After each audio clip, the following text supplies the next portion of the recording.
मित्रों, एक समय की बात है जब शांतनु नामक एक सिद्ध महात्मा अपनी पत्नी के साथ धरती पर निवास करते थे। दोनों पति पत्नी धर्मपरायण थे, जिसके फल से उन्हें एक पुत्र की प्राप्ति हुई। माता पिता ने अपने लाडले राजकुमार का नाम श्रवण कुमार रखा। ये पुत्र अपने माता पिता का बहुत ही आज्ञाकारी था। उम्र के साथ माता पिता ने अपनी दृष्टि खो दी, यानी कि वृद्धावस्था में दोनों माता पिता अंधे हो गए। जिसके बाद पुत्र अपने माता पिता की सेवा में ही अपना दिन खपा देता और रात दिन अपने माता पिता के पास रहकर उनकी सेवा करता था। कभी भी उन दोनों को अकेला नहीं रहने देता था और अपने माता पिता से बहुत प्यार करता था। लेकिन अंधे माता पिता ने एक दिन अपने पुत्र से अपनी इच्छा व्यक्त करते हुए कहा, बेटा, हम दोनों की तीर्थ यात्रा पर जाने की इच्छा है। क्या तुम हम लोगों को पुण्य तीर्थों के दर्शन करवाओगे? माता पिता की इच्छा पूरी करने के लिए श्रवण कुमार ने हामी भर दी और उन्हें तीर्थ यात्रा हेतु ले जाने की तैयारी करने लगा। अब बेटा माता पिता को कैसे लेकर जाएगा, ये सोचने लगा। पुत्र ने माता पिता को तीर्थ दर्शन कराने हेतु एक कांवड़ यानी कि कांवड़ तैयार की तथा उन्हें उसमें बैठाकर तीर्थ यात्रा के लिए निकल गया। भारत के विभिन्न तीर्थों में दर्शन करते हुए श्रवण अपने माता पिता को अवध क्षेत्र में ले पहुंचा। अब वहां पहुंचे ही थे कि श्रवण के माता पिता को प्यास लग गई, तो श्रवण ने उन्हें एक वट वृक्ष की छांव के नीचे बैठाया और स्वयं सरयू नदी में पानी लेने चला गया। संयोगवश उसी समय राजा दशरथ शिकार खेलने वन में आए हुए थे। जैसे ही श्रवण कुमार ने सरयू में जल भरने हेतु लौटा डुबाया, उसके स्वर ने राजा दशरथ का ध्यान अपनी ओर खींच लिया। उन्हें लगा नदी में कोई हिरण पानी पी रहा होगा, इसलिए उन्होंने शब्द भेदी बाण चलाया जो सीधा श्रवण को आ लगा। श्रवण को चीख सुनते ही जैसे ही दशरथ उसके पास पहुंचे तो वह गलानी से भरे थे। उन्होंने गलानी के स्वर में श्रवण को अपना परिचय देते हुए उससे क्षमा याचना की और कहा कि मुझसे पाप हो गया, मैंने सोचा कि हिरण होगा। और राजा दशरथ रोने लग गए, जिसके उत्तर में श्रवण बोला, हे राजन, मेरे माता पिता पास ही एक वट वृक्ष के नीचे बैठे हैं। उन्हें बहुत जोर से प्यास लगी हुई है, कृपा कर आप उन्हें जल पिलाकर उनकी प्यास बुझा दीजिए। ये कहते हुए श्रवण ने राजा दशरथ के हाथों में प्राण त्याग दिए। राजा दशरथ श्रवण कुमार की हत्या से काफी दुखी थे, परंतु हिम्मत कर वह श्रवण की अंतिम इच्छा को पूर्ण करते हुए जल लेकर उनके माता पिता के पास गए। माता पिता राजा दशरथ के स्वर से ही पहचान गए कि वह उनका पुत्र नहीं था। उन्होंने कुपित होकर राजन से अपने पुत्र का पता पूछा। राजन, हमारा बेटा कहाँ है? पानी लेने तो वह गया था, कहाँ चला गया हमारा बेटा? जिसके बाद राजा दशरथ ने रोते हुए सारा हाल कह सुनाया। अपने पुत्र की मृत्यु की खबर सुनकर उन्होंने राजा दशरथ को शाप दिया, जिस तरह हमें पुत्र वियोग हुआ है, यही परिस्थिति तेरे संग भी बनेगी। तू भी अपने पुत्र के वियोग में हमारी ही तरह प्राण त्याग देगा। ये कहते हुए श्रवण के माता पिता ने अपने प्राण त्याग दिए, परंतु उनके के फल से राम जी के वियोग में राजा दशरथ को प्राण त्यागने पड़े। इसीलिए कहा जाता है कि भगवान के घर पर देर है लेकिन अंधेर नहीं है, क्योंकि ऊपर वाला तुरंत न्याय नहीं करता, वह व्यक्ति के पाप पुण्य के हिसाब से न्याय करता है।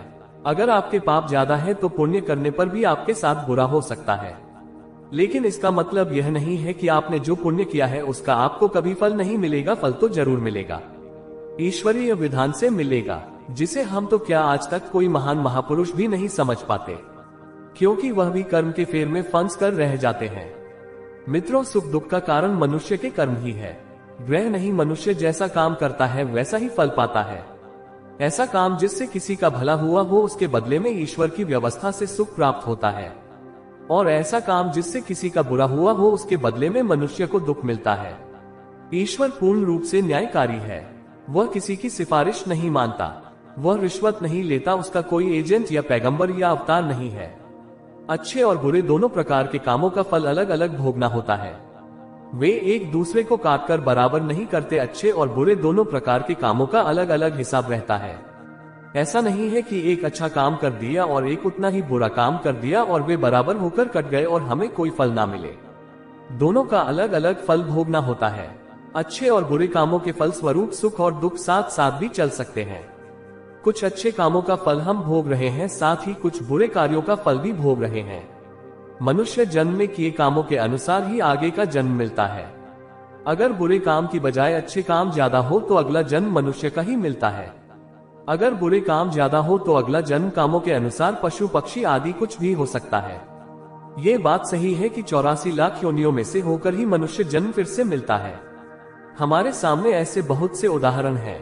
बच्चों को अपने पूर्व के जन्म का ज्ञान है और वे पूर्व जन्म में भी मनुष्य योनि में ही थे। अब उनमें कितनी सच्चाई है कितनी नहीं है हम कुछ नहीं कह सकते। भाग्य या प्रारब्ध क्या है? मनुष्य जो भी अच्छा या बुरा काम करता है उसके बदले में उसके अनुसार उसे जो फल मिलता है वही उसका भाग्य है। इस प्रकार अपना भाग्य मनुष्य खुद बनाता है, कोई और नहीं। कोई भी किसी दूसरे का भाग्य नहीं बना सकता है और ही तबाह भी कर सकता है। किसान ने खेती करके जो फसल घर में लाकर रख ली वह उसका भाग्य है। उसकी अपनी मेहनत का फल, किसी भी अच्छे या बुरे काम का फल शासन प्रशासन भी दे सकता है। अगर शासन प्रशासन ना दे तो ईश्वर तो देता ही है, क्योंकि सारी दुनिया चलाने वाले तो भगवान ही है। ना कोई भी कर्म बिना फल के नहीं रहता। जैसे माता पिता अपनी संतानों को बुरे कार्यों से हटाकर अच्छे कामों में लगाने की कोशिश करते हैं, वैसे ही ईश्वर भी करता है। जब मनुष्य कोई बुरा काम करने लगता है तब उसे अंदर से भय, शंका, लज्जा महसूस होती है, और जब वह कोई अच्छा काम करने लगता है उसे आनंद, उत्साह, अभय, खुशी महसूस होती है। ये दोनों प्रकार की भावनाएं ईश्वर की प्रेरणा होती हैं। मनुष्य कुकर्म क्यों करता है? मान लेना कि कुकर्म के फल से बचने का उपाय कर लेंगे, तथा राग, द्वेष और लालच के कारण ही मनुष्य कुकर्म कर बैठता है। अथर्ववेद में कहा है कि कर्म का फल कर्म करने वाले को ही मिलता है। इसमें किसी और का सहारा नहीं होता, ना मित्रों का साथ मिलता है और ना ही घर वालों का कर्म फल प्राप्ति में कमी या अधिकता नहीं होती। जिसने जैसा कर्म किया उसको वैसा ही और उतना ही फल मिलता है। महाभारत में युद्ध की समाप्ति पर गांधारी श्री कृष्ण से कहती है कि निश्चय ही पूर्व जन्म में मैंने पाप किए हैं, जो मैं अपने पुत्रों, पत्रों और भाइयों को मरा हुआ देख रही हूँ। मित्रों, आपको बता दें कि महाभारत में धृतराष्ट्र अंधे थे, लेकिन उन्हें यह अंधापन पिछले जन्म में मिले एक श्राप के कारण मिला था। धृतराष्ट्र ने ही गांधारी के परिवार को मरवाया था, लेकिन क्यों मिला था उन्हें अंधे होने का श्राप और क्यों मरवाया था? उन्होंने अपनी पत्नी गांधारी के परिवार को, दोस्तों, भीम ने धृतराष्ट्र के प्रिय पुत्र दुर्योधन और दुशासन को बहुत ही निर्दयता से मार डाला था। इस कारण धृतराष्ट्र भीम को भी मार डालना चाहते थे। जब युद्ध समाप्त हो गया तो श्री कृष्ण के साथ युधिष्ठिर, भीम, अर्जुन, नकुल और सहदेव महाराज धृतराष्ट्र से मिलने पहुंचे। युधिष्ठिर ने धृतराष्ट्र को प्रणाम किया और सभी पांडवों ने अपने अपने नाम लिए प्रणाम किया। श्री कृष्ण महाराज के मन की बात पहले से ही समझ गए थे कि वे भीम का नाश करना चाहते हैं, क्योंकि भीम ने ही उनके पुत्र दुर्योधन को मारा था, इसलिए वह दुर्योधन का बदला भीम से लेना चाहते थे। धृतराष्ट्र ने भीम को गले लगाने की इच्छा जताई तो श्री कृष्ण तो भगवान थे, वह पूरी बात पहले ही समझ गए थे। तब श्री कृष्ण ने तुरंत ही भीम के स्थान पर भीम की लोहे की मूर्ति आगे कर दी। धृतराष्ट्र बहुत शक्तिशाली थे, उन्होंने क्रोध में आकर लोहे से बनी भीम की मूर्ति को दोनों हाथों से दबोच लिया और मूर्ति को ध्वस्त कर डाला। मूर्ति तोड़ने की वजह से उनके मुंह से भी खून निकलने लगा और वे जमीन पर गिर गए। कुछ ही देर में उनका क्रोध शांत हुआ तो उन्हें लगा कि भीम मर गया है, तो वे रोने लगे। तब श्री कृष्ण ने महाराज से कहा कि भीम जीवित है, आपने जिसे तोड़ा है वह तो भीम के आकार की मूर्ति थी। इस प्रकार श्री कृष्ण ने भीम के प्राण बचा लिए। मित्रों, हमें पुराणों से यह बात पता चलती है कि धृतराष्ट्र अपने पिछले जन्म में एक बहुत दुष्ट राजा था। एक दिन उसने देखा कि नदी में एक हंस अपने बच्चों के साथ आराम से विचरण कर रहा है। उसने आदेश दिया कि उस हंस की आंख फोड़ दी जाए और उसके बच्चों को मार दिया जाए। इसी वजह से अगले जन्म में वह अंधा पैदा हुआ और उसके पुत्र भी उसी तरह मृत्यु को प्राप्त हुए। जैसे उस हंस के भीष्म ने धृतराष्ट्र का विवाह गांधार की राजकुमारी गांधारी से कराया था। विवाह से पूर्व गांधारी को ये बात मालूम नहीं थी कि धृतराष्ट्र अंधे हैं।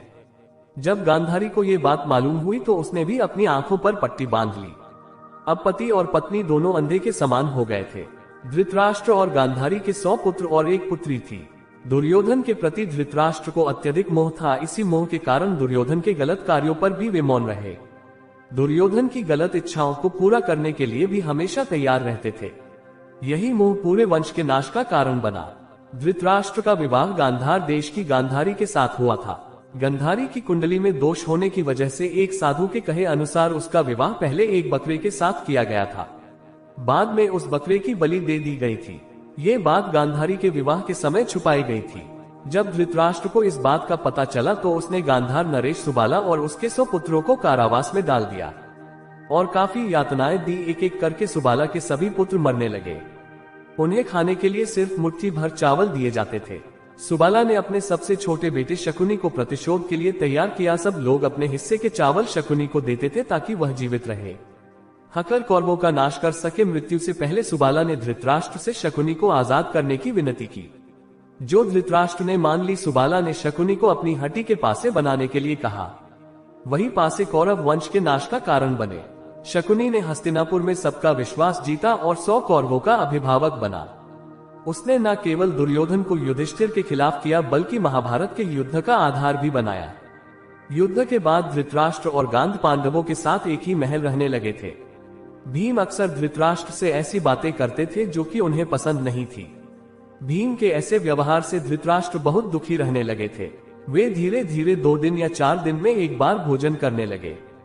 इस प्रकार 15 वर्ष निकल गए। फिर एक दिन धृतराष्ट्र के मन में वैराग्य का भाव जाग गया और वे गांधारी के साथ वन में चले गए।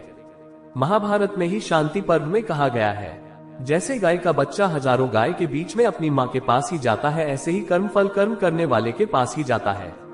मनुस्मृति में कहा है कि जीव अकेला ही जन्म और मरण को प्राप्त होता है। अकेला ही अच्छे कर्मों का फल सुख और बुरे कामों का फल दुख के रूप में भोगता है। एक पुराण में भी बताया गया है कि अरबों कल्प बीत जाने पर भी बिना कर्म फल को भोगे उनसे छुटकारा नहीं मिल सकता। चाणक्य भी कहते हैं कि किए हुए अच्छे और बुरे कर्मों का फल अवश्य भोगना होता है। श्री कृष्ण ने गीता में कहा है कि हमारे सुखों और दुखों के लिए परमात्मा उत्तरदायी नहीं है, बल्कि हमारे अच्छे और बुरे कर्म उत्तरदायी हैं। अज्ञानता के कारण हम अपने सुख दुख के लिए परमात्मा को उत्तरदायी ठहराते हैं, जबकि वह ना हमारे पापों के लिए जिम्मेदार है और ना ही पुण्य के लिए जिम्मेदार है। मित्रों, अगर आप इस बहुमूल्य ज्ञान का लाभ अधिक लेना चाहते हैं तो हमारे चैनल को सब्सक्राइब करें और हर रोज सुबह और रात को सोने से पहले ज्ञान की बातें जरूर सुने और दूसरों को भी सुनाएं, क्योंकि जिस तरह खुशियां बांटने से मिलती है, उसी प्रकार इस ज्ञान को आप जितने ज्यादा लोगों के साथ शेयर करेंगे उतना ही भगवान श्री कृष्ण की कृपा और इस गीता ज्ञान की ज्योति आपके जीवन में भी प्रकाश फैलाएगी।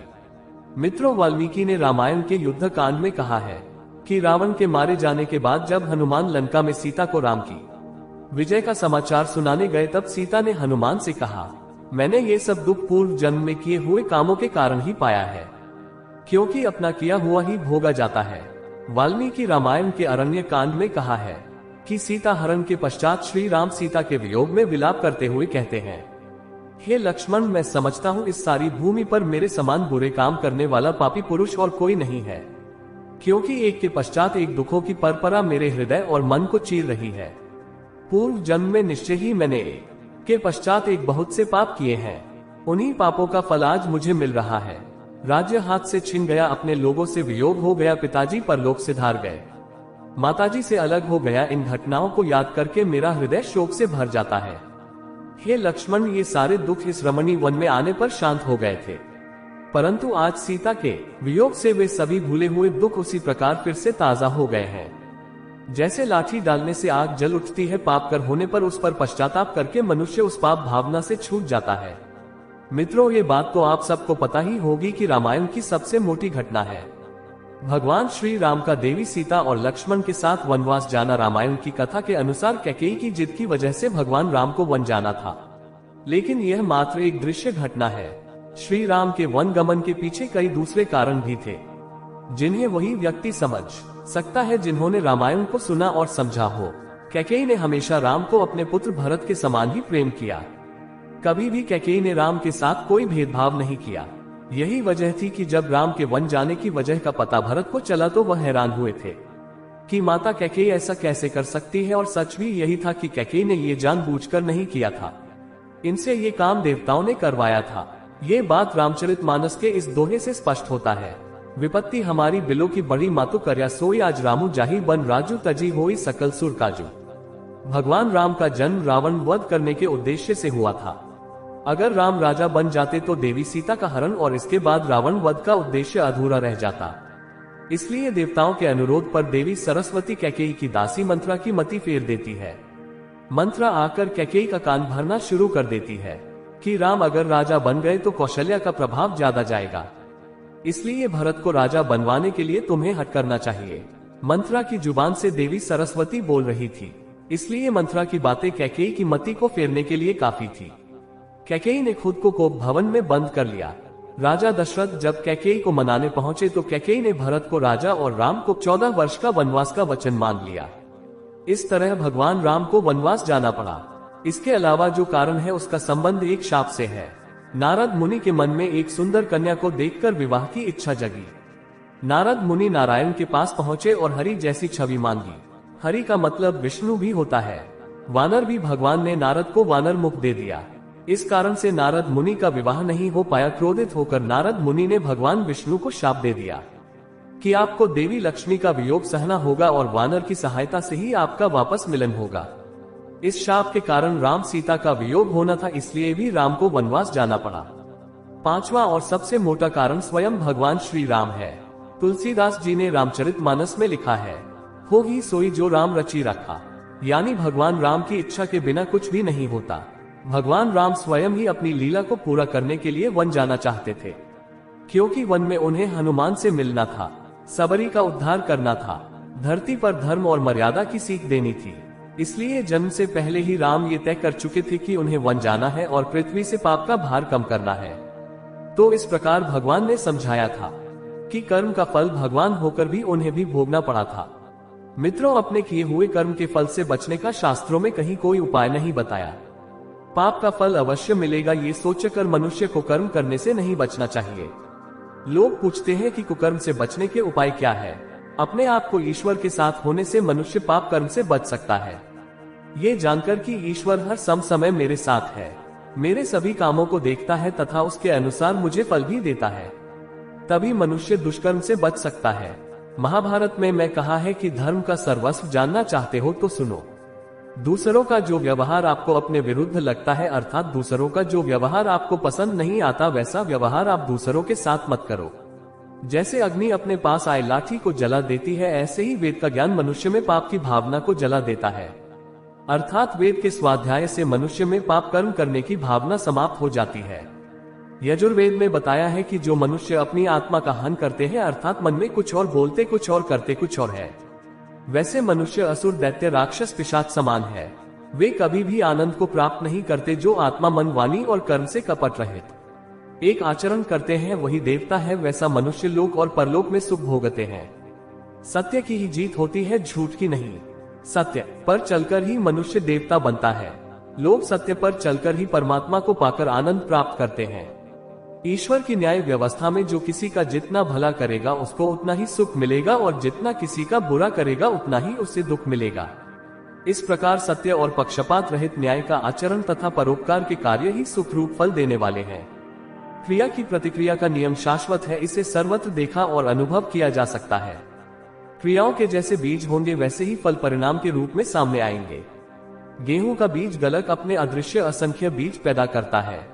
आम का बीज गलक आम ही पैदा करता है। नियम का बीज गलता है, वह नियम का वृक्ष ही पैदा करता है। गेहूं के बीज से नीम का वृक्ष आया, ऐसा ना तो देखा गया और नहीं सुना गया। प्रकृति के उपवन में कर्मफल व्यवस्था के उदाहरण सर्वत्र देखे जाते हैं। जब माली मन चाहे पुष्पों के लिए कि पौध लगाता, तत्काल बिना किसी प्रकार के प्रतिदान की अपेक्षा किए उन्हें सींच होता रहता है, उनका पालन करता है।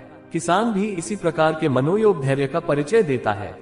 फल पाने में उतावला नहीं होता, क्योंकि उन्हें यह मालूम होता है कि समय पर फल मिलेगा ही। कर्मों का सुनिश्चित फल, लेकिन कुछ मानवीय कृत्य ऐसे होते हैं जिनका तत्काल फल नहीं मिलता। भले कर्मों के सुनिश्चित परिणाम होते हुए भी तुरंत मिलते ना देखकर कितने ही व्यक्ति उस शाश्वत व्यवस्था पर उंगली उठा संदेह करते हैं, जिसे कर्मफल सिद्धांत के रूप में जाना जाता है। कितने व्यक्ति तो धरती तथा उसकी नियम व्यवस्था पर भी आशंका व्यक्त करने लगते हैं। उन्हें ये बात भली भांति जाननी चाहिए कि भगवान किसी को ना तो दंड देता है और ना पुरस्कार। वह केवल विधि व्यवस्था का विधायक और नियमता मात्र है। सृष्टि की क्रमबद्ध और समता को बनाए रखने भर का ध्यान रखता है। व्यक्तिगत जीवन में उसका हस्तक्षेप नहीं के बराबर है। हर किसी को उसने ये पूरी आजादी दी है कि जो चाहे जिस तरह सोचे या करे। साथ ही विवेक का अनुदान देकर यह भी स्पष्ट कर दिया है कि चिंतन कर्तव्य का स्तर ही उसके सामने दंड पुरस्कार के रूप में सामने आएगा। स्वतंत्रता दिशा अपनाने भर की है, पर जो गलत मार्ग पर चलेगा वह चुभन से बच ना सकेगा। ईश्वर ने मनुष्य को जितना स्वावलंबी बनाया है उतना ही परावलंबी भी बनाया है। सर्वत्र स्वतंत्र मनुष्य नहीं, ईश्वर ही है।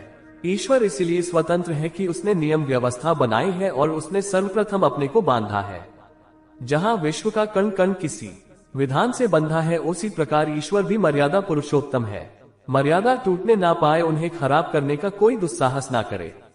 इसलिए उसने अपने को भी प्रतिबंधित किया है, मित्रों कर्मफल तत्काल मिले ऐसी विधि व्यवस्था इस संसार में नहीं है। क्रिया और प्रतिक्रिया के बीच कुछ समय का अंतराल रहता है। बीज बोते ही फल फूलों से लगा वृक्ष सामने प्रस्तुत नहीं होता। गर्भधारण के अगले क्षण ही जन्म नहीं होता और जन्म के उपरांत तत्काल नवजात शिशु किशोर या प्रौढ़ नहीं बन जाता। अभिभावकों को उसके लिए धैर्य रखना होता है। बीज का फल वृक्ष और गर्भाधान का फल समर्थ संतान होता है। ये सही है, पर यह भी सही है कि आरंभ और परिणाम के बीच कुछ अंतर अवश्य रहता है। हथेली पर सरसों बाजी ही जमा सकते हैं, किसान को उसके लिए 6 महीने तक साधना और प्रतीक्षा करनी होती है। गाय के पेट में घास जाकर दूध में बदलती है, इसे कौन नहीं जानता, पर यह लाभ धैर्य पूर्वक ही उठाया जा सकता है। भगवत गीता में भगवान श्री कृष्ण ने कहा है कि कर्म करते जाओ, फल की चिंता मत करो। अर्थात तुम केवल कर्म करो और फल की चिंता त्याग दो। अब कई लोगों के मन में यह विचार आता है कि भगवान ने कहा है कि कर्म करते जाओ और फल की चिंता मत करो, तो उससे यह आशय निकाल सकते हैं कि कर्म चाहे अच्छे हो या बुरे, बस हमें कर्म करते जाना है और फल की चिंता नहीं करनी है। इससे हमें कोई भी पाप नहीं लगेगा। अब जरा ध्यान दीजिए कि भगवान श्री कृष्ण ने कहा है कि तुम्हें कर्म निष्काम भाव से करना है। सबसे पहले तो मैं बता दूं कि निष्काम भाव क्या है। निष्काम भाव का अर्थ है कि अहंकार, मोह, कामनाएं आदि के भावों से रहित होकर हमें कर्म करना है। जब ये दुर्गुण हमारे अंदर होंगे ही नहीं तो निश्चित सी बात है कि हम अपने स्वार्थ की पूर्ति हेतु कर्म करेंगे ही नहीं। जब हम अपने स्वार्थ के हेतु कर्म करेंगे ही नहीं तो पाप और पुण्य उत्पन्न होंगे ही नहीं, जिससे हमें इस लोक में फिर से पाप और पुण्य के फलों को भोगने के लिए जन्म लेना ही नहीं होगा, जिसके कारण हम मोक्ष के अधिकारी बन जाएंगे। फल की कामना हेतु कर्म ना करने का आशय केवल यही है कि तुम फल की इच्छा से कर्म ना करके केवल अपने कर्तव्यों, अपने धर्म के पालन हेतु कर्म करो। अर्थात तुम जो भी कर्म कर रहे हो वह तुम केवल अपने धर्म, अपने कर्तव्यों का पालन कर रहे हो। भगवत गीता में कई बातों को समझना आसान नहीं, क्योंकि जीवन दर्शन से संबंधित हर कथन में बहुत गहराई है। इसको समझने के लिए बहुत मंथन करना होता है। कर्म करो, फल की इच्छा ना करो, एक ऐसा कथन है जो कि 2-3 वर्ष तक मुझे भी विरोधाभासी लगता था। यानी कि जिंदगी देखने के बाद भी इस कथन को, इसके गुप्त रहस्य को समझ नहीं पाया था। गीता में दिए गए ज्ञान को समझने के लिए आत्मचिंतन और मनन की आवश्यकता है, और आत्मचिंतन, आत्म मंथन का विचार आने के लिए बुद्धि का परिपक्व होना जरूरी है। जिंदगी में कुछ बातें अक्ल आने के बाद ही संभव होती हैं। श्री कृष्ण कहते हैं कि कर्म करो लेकिन फल की अपेक्षा मत करो। यहाँ कर्म करने पर इसलिए जोर दिया गया है कि कर्म का क्या परिणाम होगा इसे कोई नहीं जानता। किसी आदमी को जब कर्म का परिणाम यानी फल वही मिलता है जिसकी उससे अपेक्षा थी, तो उसे प्रसन्नता होती है और संतोष का एहसास होता है कि चलो मेरा कर्म की मेहनत बेकार नहीं गई। परंतु जब किसी व्यक्ति को अपने कर्म या अपनी मेहनत से अपनी अपेक्षाओं के अनुरूप परिणाम या फल नहीं मिलता तो उसे दुख होता है, गुस्सा भी आता है और उसकी अशांति का कारण भी बनता है। वास्तविकता में देखा जाए तो आदमी को इसी कर्म के फल की अपेक्षा से मिले दुख, अशांति से बचाने के उद्देश्य से ही श्री कृष्ण ने कर्म पर ध्यान देने और फल की चिंता न करने की सलाह दी थी। सीधी भाषा में कहे तो श्री कृष्ण का जोर मंजिल की चिंता किए बिना यात्रा को पूरे दिल से करने पे है। यात्रा अगर पूरे दिल से की जाए तो मंजिल से कहीं गुना आनंदित कर सकती है। किसी भी कर्म का परिणाम या फल भविष्य में ही हो सकता है। वृक्षों पर या इंसान के जीवन में भी फल तुरंत नहीं लगते। अब अगर कोई माली पौधों या वृक्षों में पानी, खाद देते हुए भविष्य में होने वाली फसल से संबंधित सोच विचार करेगा तो उसे उस भविष्य की फसल से संबंधित विचार तनाव ही देंगे। श्री कृष्ण का ये संदेश मनुष्य को भविष्य के तनाव से बचाने का अचूक उपाय है। इसी विचार को और फैलाए तो हम पाएंगे कि कर्म किए जा, फल की इच्छा ना कर। ये गीता के उपदेश के जरिए श्री कृष्ण व्यक्ति को वर्तमान में भी जीने की सलाह दे रहे हैं। विश्व की लगभग सारी जनसंख्या उतना अपने वर्तमान के बारे में चिंतित नहीं जितना कि भविष्य को लेकर चिंतित है। हम लोग वर्तमान में कम ही रहते हैं।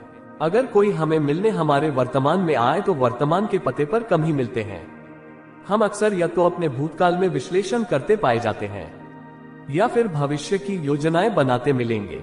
कर्म करने पर ध्यान देने वाला व्यक्ति वर्तमान में ही रहेगा, वह भविष्य में जा ही नहीं सकता।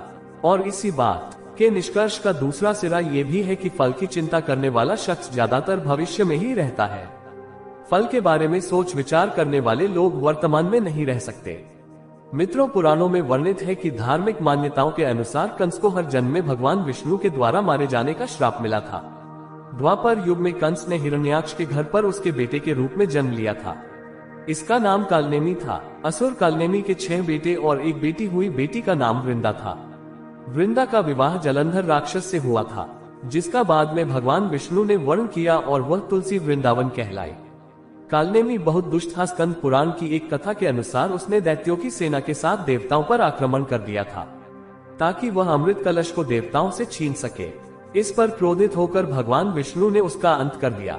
ऐसे में कालनेमी के 6 बेटों यानी हिरण्याक्ष के पोते ने उसके असुर स्वरूप से परिचित थे, और इस कारण उन्होंने उसका गुणगान करने से माना कर दिया था। इस कारण उन सभी को हिरण्याक्ष ने श्राप दिया था कि वे पातालवासी हो जाए। मगर कालनेमी के पुत्रों ने बहुत पुण्य कर्म किए थे, जिसके प्रभाव से उन पर इस श्राप का अलग प्रभाव हुआ। हिरण्याक्ष ने देवी पृथ्वी को बहुत परेशान किया था, जिसके कारण भगवान विष्णु ने वराह अवतार लेकर हिरण्याक्ष को पानी में डुबोकर मार डाला था। इसके बाद कालनेमी ने राजा उग्रसेन और उनकी पत्नी पद्मावती के घर में कंस के रूप में जन्म लिया। कंस के इतने उत्पाती और दुष्ट होने के पीछे एक और कारण बताया जाता है। पद्मा पुराण की एक कथा के अनुसार द्रामिल नाम के एक मायावी गंधर्व ने उग्रसेन का रूप बनाकर छल से पद्मावती को गर्भवती कर दिया। इस कथा के अनुसार कंस इसी राक्षस द्रामिल और पद्मावती का पुत्र था। इस वजह से अपने पुत्र कंस से उन्हें कोई प्रेम नहीं था। एक कथा में ये भी कहा गया है कि स्वयं कंस की मां ने ही उसे यह श्राप दिया था कि उन्हीं के परिवार का कोई बालक उसकी मृत्यु का कारण बनेगा। कंस की एक चचेरी बहन थी, जिसका का नाम देवकी था। वह देवकी से बहुत प्रेम करता था। देवकी की शादी पर एक भविष्यवाणी हुई कि कंस को देवकी का ही पुत्र मरेगा। भविष्यवाणी सुनकर कंस ने देवकी और उसके पति वासुदेव को कैद कर लिया, और देवकी को जो भी संतान हुई उसे एक एक कर मार डाला। ये कालनेमी के ही पुत्र थे। उनके 6 पुत्रों ने ही यहाँ पर देवकी की कोख से जन्म लिया था। कथा के अनुसार दरअसल कालनेमी के इन पुत्रों के जन्म पर भी यही श्राप था कि उनकी मृत्यु स्वयं कालनेमी के हाथों से होगी, और इसी कारण इस जन्म में कंस ने देवकी की कोख से जन्म ले रहे अपने ही पुराने पुत्रों को मार डाला। इस प्रकार कंस पर पापों का भार ज्यादा हो गया था। आखिर में स्वयं भगवान विष्णु ने कृष्ण के रूप में धरती पर जन्म लिया और गोकुल में पलने लगे, मगर उनका असली उद्देश्य तो कंस से अपने माता पिता और नाना को आजाद करना था। कंस द्वारा बहुत ढूंढने के बाद जब भगवान कृष्ण मिले तो उन्होंने भगवान कृष्ण को द्वंद्व युद्ध करने के लिए मथुरा बुलाया। भगवान कृष्ण ने कंस की इस चुनौती को स्वीकार कर बलराम के साथ मथुरा रवाना हो गए।